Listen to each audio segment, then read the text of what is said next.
Ora, boa tarde. Estamos aqui assim no âmbito do primeiro painel sobre do evento Digital Innovation Connection, no qual nós pretendemos um pouco perceber qual foi o papel do ecossistema de startups na resolução de alguns dos principais problemas criados ao longo dos últimos meses nas organizações e mesmo na sociedade como um todo. Para tal, eu tenho aqui sim os meus dois convidados. Vou começar pela Maria Antónia Saldanha, que é Country Manager da Mastercard Portugal, e o Tiago Correia Moreira, que é sócio-partner da Vieira de Almeida e Associates e responsável pela área da banca e financeiro. O objetivo deste painel é falarmos um pouco sobre aquilo que foi a disrupção vivida no setor financeiro, e para isso eu ia começar pela Maria Antónia Saldanha e ia lhe perguntar, e a questão depois será para ambos. Nos últimos 20 meses, 18 meses, nós vivemos um período anormal de todo o ponto de vista naquilo que foi o impacto desta nova realidade, chamada pandemia, nas organizações nacionais. Confrontadas com uma série de desafios, a tecnologia foi um dos meios, e talvez o essencial, para resolver muitos dos problemas associados a esta nova realidade.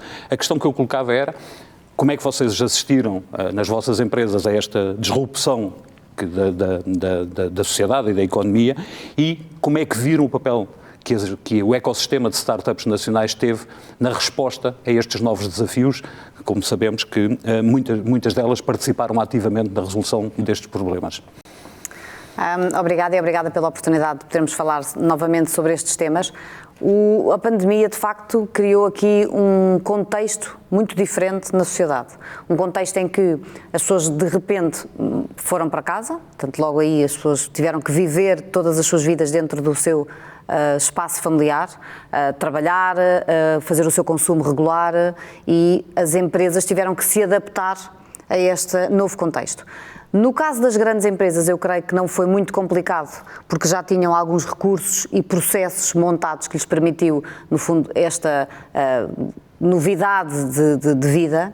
Mas se estivermos a falar naquilo que é o tecido empresarial português, que são PMEs, e estivermos a falar na grande maioria da população que não estava habituada a trabalhar em casa e ter toda a sua vida em casa, há aqui algumas novidades e algumas disrupções.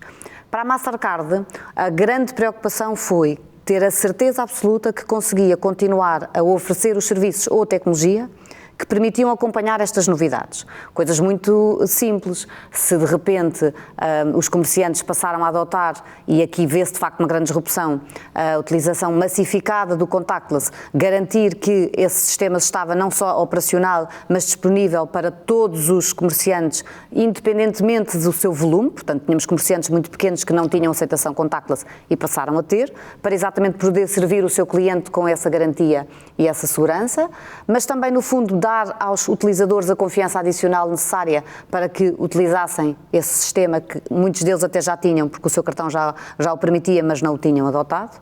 Mas depois outro tipo de soluções, e soluções que vivem do ambiente digital. Para uma empresa que já tinha o seu comércio online, portanto, no fundo, que já tinha o seu ambiente digital preparado para aceitar encomendas ou para fazer vendas, não houve grande mudança. Talvez o que foi preciso foi acelerar o tipo de serviços que tinha. E aqui, no fundo, acelerar, permitindo que se calhar tivesse mais modalidades de pagamento ainda mais ágeis e ainda mais práticas para os consumidores. Mas vamos analisar todas aquelas que tiveram que mudar para este contexto. Aquilo que, na verdade, nós falávamos muito de omnicalidade, não existia assim tão massificada. Não era qualquer pequeno comerciante, e agora até vamos falar dos comerciantes de bairro, a pequena pastelaria, o sapateiro, a florista, não estavam capacitados para, por exemplo, aceitar encomendas online e poder fazer um sistema de entregas. Portanto, o que a Mastercard procurou fazer foi assegurar-se que tinha serviços ou tecnologias ou as soluções que fizessem o maior fit com estas necessidades e dotá-las desses mesmos serviços para que elas não tivessem nenhuma interrupção de atividade e pudessem continuar a subsistir. Quem não se adaptou, quem não aproveitou esta aceleração, são as empresas que provavelmente agora são as que estão a sofrer mais dificuldades. E diria que a maior disrupção que eu acentuaria e que verificámos foi exatamente o comportamento, quer das pessoas, quer das empresas. E mesmo no caso das empresas, também está nas pessoas. Ou seja, Se aquela pastelaria, que nunca na vida esteve habituada a receber encomendas, se calhar por telefone, e a aceitar um pagamento via digital, se adaptou, foi porque estava alguém naquela pastelaria, o dono daquela pastelaria, teve esse mindset.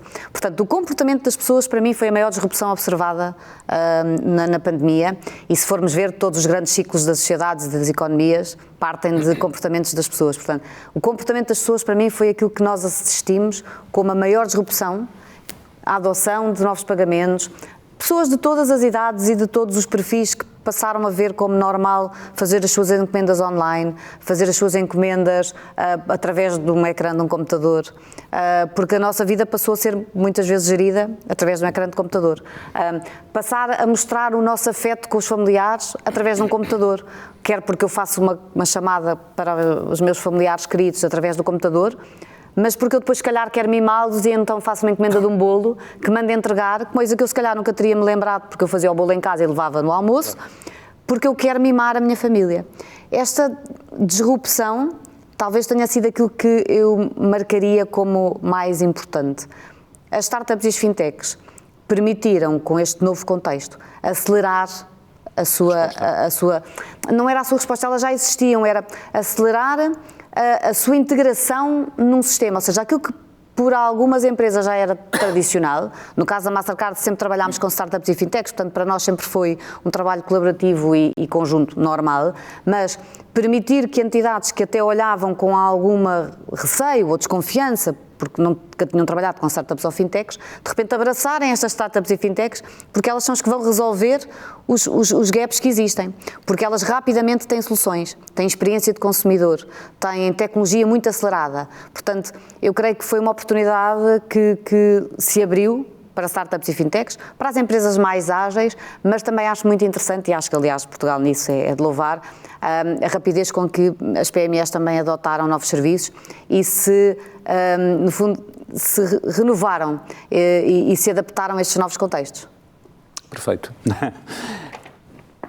Para si a mesma pergunta, num contexto, enfim, vocês são um observador particular da realidade, como é que viram esta nova realidade, passando o plenário? É verdade, vimos com entusiasmo, para lhe ser sincero, porque isto também representou um desafio para nós, não é? A advocacia é um setor normalmente tradicional e conservador, e eu acho que a partir do momento em que nós sentimos que o mundo ia mudar e estava a mudar, como é que nós nos podíamos posicionar em relação aos nossos clientes e o que é que isso ia significar para os clientes.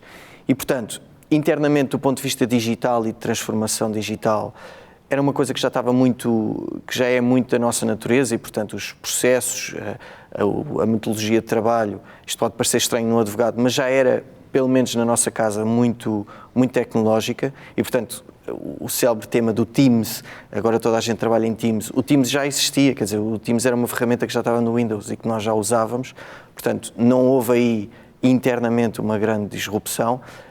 Aquilo que sentimos foi que tínhamos que estar ao lado dos clientes e foi aí que o esforço que todos fizemos na VDA e todos, não só os advogados, quer dizer, eu acho que foi claramente transversal, foi entre os advogados, as equipas de gestão, ter essa proximidade dos clientes e fazê-los sentir que esta disrupção e estas alterações que o mundo estava a passar não os iam afetar ou que nós tínhamos ferramentas que os iam ajudar. Enfim, não sendo demasiado técnico, mas como devem imaginar, para quem trabalha na banca, de repente haver diplomas todos os dias sobre moratórias, diplomas eles próprios feitos de uma forma muito imediata e muito rápida, com muitas dúvidas sobre o texto, com muitas alterações sucessivas. Portanto, uma resposta importante que nós demos foi criar, nós e outros escritórios, também aí acho que vale a pena dizer que eu acho que o mercado da advocacia portuguesa esteve muito à altura, porque quase todos os escritórios criaram estas respostas, com sites muito dedicados ao tema Covid, nova legislação que estava a sair, perguntas e respostas na área pública, na área financeira, na área do healthcare, em que o cliente, no fundo, nós queríamos ter respostas imediatas para os clientes e estar junto deles. Agora, eu vou-vos ser sincero também, eu acho que sim, que há uma certa disrupção e uma aceleração. Não sei se eu vejo talvez isto mais como uma aceleração de um processo tendencial, não é? Quer dizer, esta lógica de estar próximo dos clientes é muito aquilo que as fintech e as startups também querem fazer, não é? Que é, isto não pode ser um monstro, desculpem-me a expressão, de um serviço, tem que ser um serviço tailor-made, tem que se perceber o que é que o cliente quer, porque é que quer assim, o cliente ele próprio também é diferente, quer dizer, estamos a mudar de gerações, a célebre frase que toda a gente diz que eu prefiro deixar a carteira em casa do que o telemóvel. Porquê? Porque está tudo no telemóvel, eu pago com o telemóvel, eu encomendo com o telemóvel, o dinheiro está no telemóvel, já não está na carteira. E, portanto, eu acho que, sim, houve uma mudança, mas era uma mudança que ia acontecer e que foi acelerada. Quanto às pessoas, que é um elemento fundamental aí, eu aí, enfim, dou um passo atrás, porque eu acho que não há como estar com as pessoas fisicamente, a colaboração e a coordenação de equipas, para mim, requerem muita presença física. Há sempre alguma coisa que se perde com a tecnologia, com o Teams, com o telemóvel, com o WhatsApp. Há sempre alguma coisa que se perde. E é curioso, porque nós lançámos agora um livro, a nossa nova Managing Partner, a Paula Gomes Freire, sobre Sustainable Success. E na conferência de lançamento alguém dizia que, enfim, é verdade, as coisas mudaram, etc. Mas há uma coisa que não mudou, que é a coffee machine. Porque as pessoas continuam a colaborar quando vão à coffee machine. Quer dizer, podemos escrever muitos artigos, podemos ler muita coisa do Economist, da Harvard Business Review, etc. Mas há um momento em que a colaboração é uma coisa tão simples como estarmos aqui a falar sobre isto. E, portanto, é natural que as startups e as fintech desenvolvam soluções, e eu acho que essas soluções são sempre muito bem-vindas, mas acho que este elemento de colaboração envolve ainda também muita presença física e o contacto pessoal. Já lá iremos mais em detalhe a essa questão. Eu aproveitava, enfim, fizemos um bocadinho aquilo que era o balanço possível da forma como vocês viram esta disrupção e a forma como, de alguma maneira, o ecossistema conseguiu dar resposta, e eu acho que a resposta foi positiva a todos os níveis. A Maria Antónia sublinhava, de facto, essa capacidade que pequenas empresas tiveram de se adaptar, quando no passado estavam excluídas quase do processo. A pergunta que me ocorre em seguida é perguntar-vos, nós lentamente começamos a regressar a uma nova normalidade. Os estudos que temos vindo a fazer e que nós temos vindo a acompanhar nos últimos 18 meses, com muita regularidade, aquilo que é a percepção e a dinâmica de evolução das organizações, e aquilo que nós vimos é que há um grosso já grande, cerca de 40% das empresas, estão a regressar a uma nova normalidade. E essa nova normalidade foram as empresas que aceleraram estes processos que aqui assim falámos anteriormente. E é um conjunto outro que continua a lutar pela sobrevivência, e ainda são cerca de 20% das empresas que estão, na prática, não aceleraram os processos de iniciativas de transformação digital, ou nem sequer os iniciaram, e, portanto, estão com grandes dificuldades. E depois há um grosso grande de empresas que está a construir uma coisa que se tornou patente naquilo que foram os últimos tempos, que é a questão da resiliência. E esta resiliência ser uma resiliência digital. E o que é que se quer dizer com resiliência digital? É, na prática, sobreviver a futuros choques, não só sobreviver a futuros choques, como se adaptar a esses choques, mas, mais importante ainda, capitalizar as novas oportunidades de negócio. E, portanto, isto generalizou-se um pouco nas organizações, esta noção da crise como oportunidade, que é muito o conceito da startup. Pronto. O que é que eu vos perguntaria? Como é que vocês veem o evoluir desta nova realidade? Ou seja, muitas coisas vão cair, porque foram apenas respostas imediatas, mas muito vai permanecer para lá enfim, da pandemia, não é? Como nós a estamos a ver, e a chegar ao fim.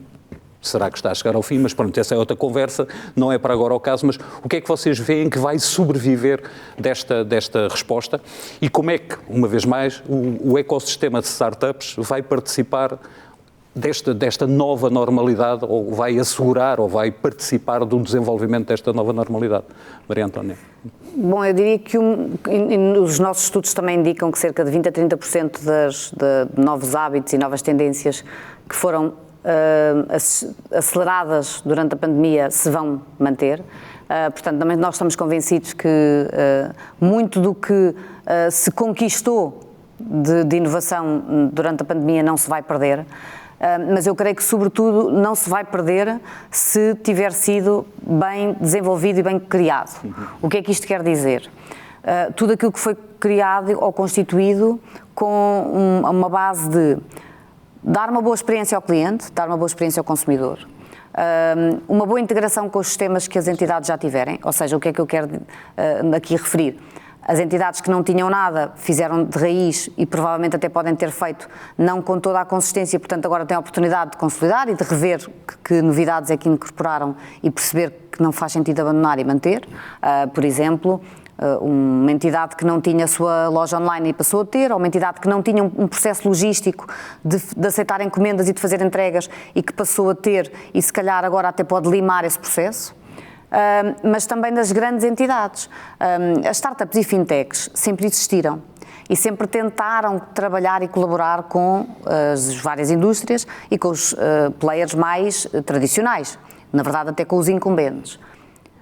Aquela, no fundo, dúvida que havia em trabalhar ou não com uma fintech acabou por ser ultrapassada na altura da pandemia, porque a fintech ou startup era o melhor aliado para resolver uma necessidade. Eu espero, e estamos na Mastercard também a criar condições para isso, para que não haja um retrocesso disto.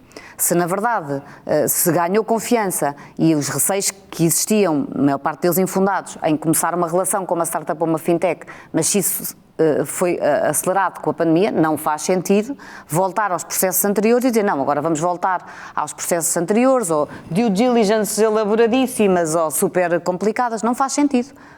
Se foi testado a relação e funcionou, vamos, no limite, obviamente, melhorar, perceber como é que dentro das entidades essas relações podem ser melhoradas, mas não vamos perder isso. É uma oportunidade também única das startups e fintechs mostrarem uma coisa que as diferencia muito de outras empresas tecnológicas, porque as startups e fintechs têm aqui 3 ou 4 características que as categoriza como startups e fintechs. Capacidade tecnológica muito acelerada, grande capacidade de inovação, uma grande propensão ao risco, naturalmente, pensar em serviços que nunca ninguém pensou, pensar em resolver problemas de uma forma que ninguém pensou, mas há aqui uma coisa que eu acho que torna as startups e fintechs muito diferentes daquilo que eram as empresas tradicionais e que era a forma como olham para o cliente. Como olham para a experiência do cliente. Customer experience. Ou seja, não era apenas o resolver um problema que ninguém tinha sabido resolver. É saber resolver o problema do ponto de vista do cliente, do utilizador. Mesmo que até sejam startups e fintechs, nós até estávamos a falar de startups e fintechs, se calhar mais B2C, mas até podemos estar a falar das B2B também. Se esta experiência agora de trabalhar em complemento, uma startup e uma fintech com uma entidade incumbente foi criada, então vamos mantê-la, vamos alimentar esta relação para que ela consiga construir ainda mais novidades no futuro. Não tenho dúvidas nenhumas que, e nós vemos isso num conjunto de projetos que a Mastercard desenvolve em Portugal, temos, por exemplo, há alguns casos de uso. Nós, praticamente todos os projetos, trabalhamos com startups e fintechs, portanto, trazemos sempre startups e fintechs para os nossos projetos em Portugal para resolver desafios que os nossos clientes têm. Mas mesmo em setores, por exemplo, não tão sexy, vamos chamar assim, resolver a questão da regulação, ser compliant com os requisitos da PSD2. Desculpem o peso do tema, mas é um tema...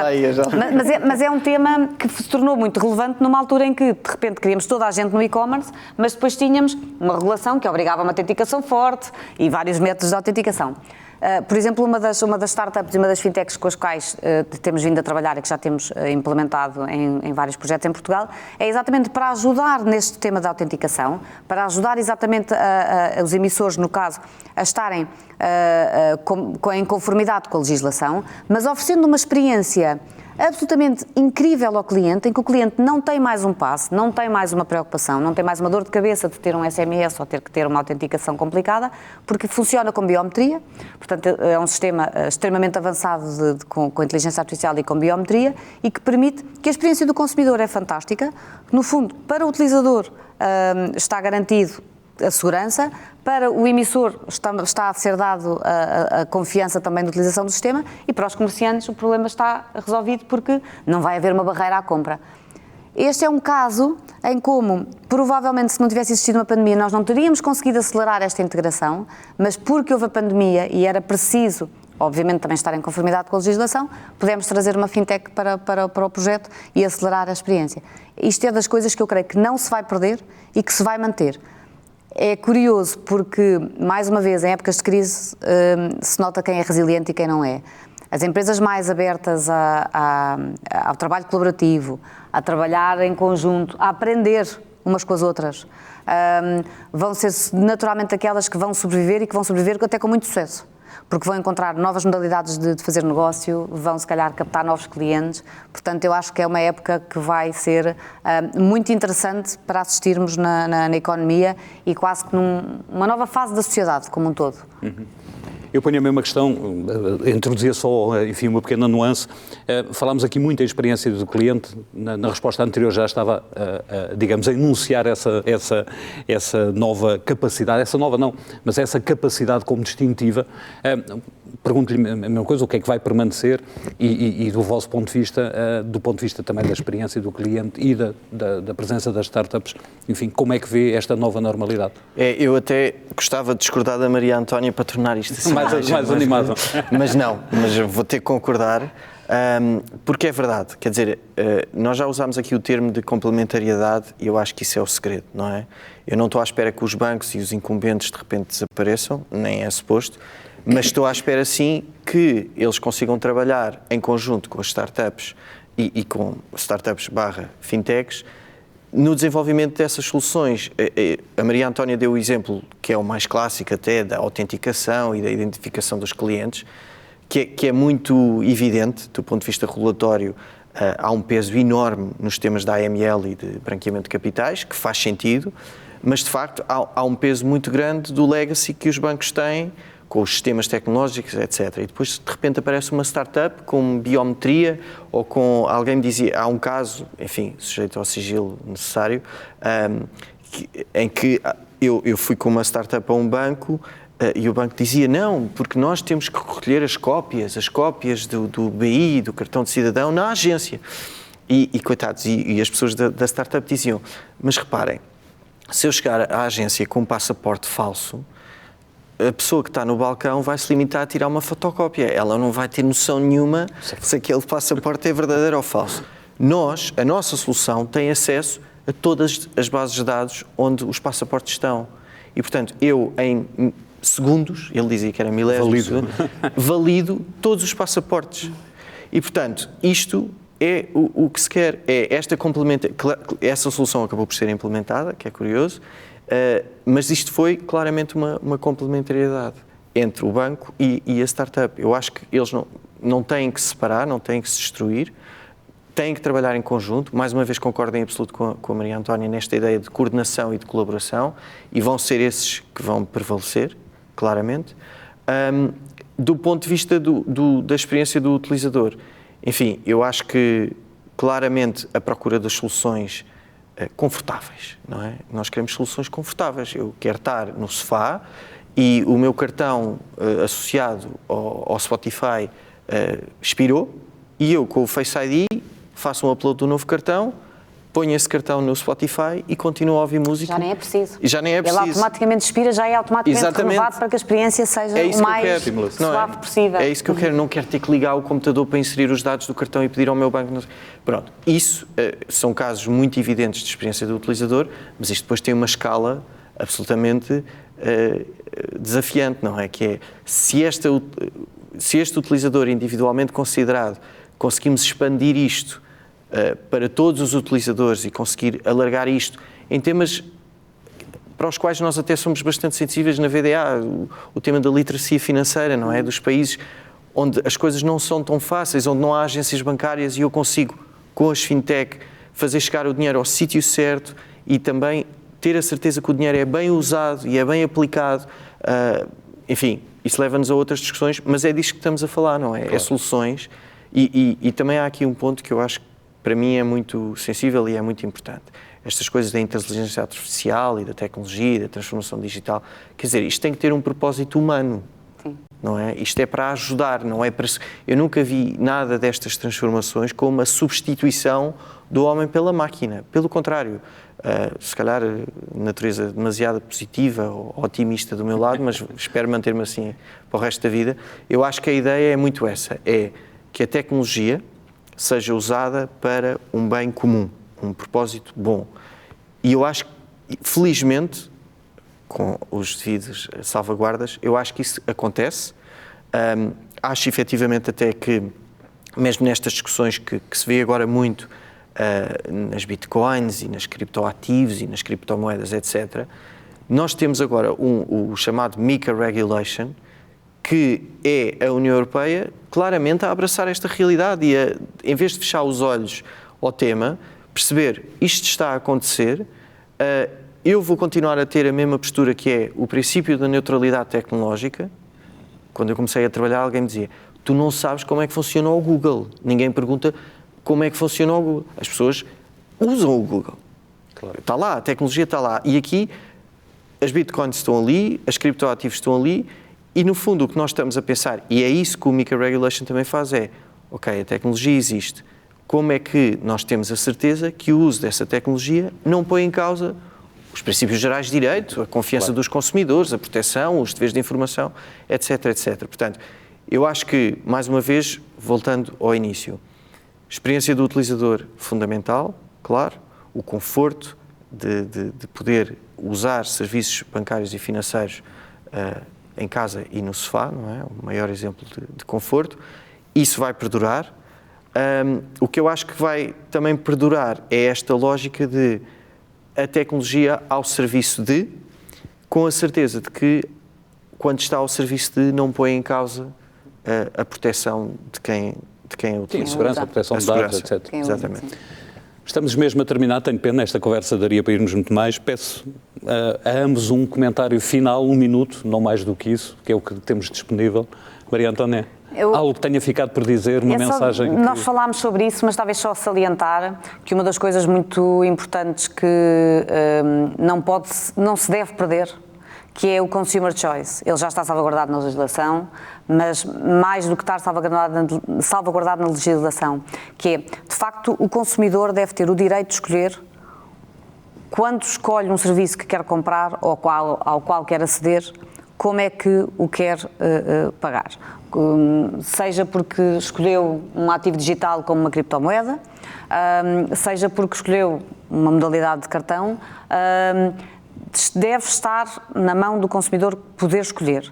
E se todos fizermos a nossa cota-parte de assegurar que o consumidor tem a sua dispor todas as modalidades, estamos todos nós a cumprir o nosso papel. E depois usando a tecnologia que temos ao dispor, usando parceiros que tivermos ao nosso dispor, mas nunca nunca remover esse direito.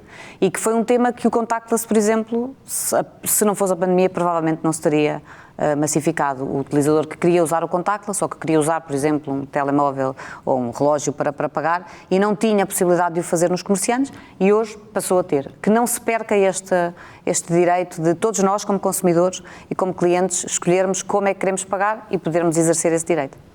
Perfeito. E mais uma vez, eu vou só complementar o que a Maria Antónia está a dizer, porque sim, o cliente escolher, e eu acrescentava só aquele bocadinho do informado, a escolha informada, não é?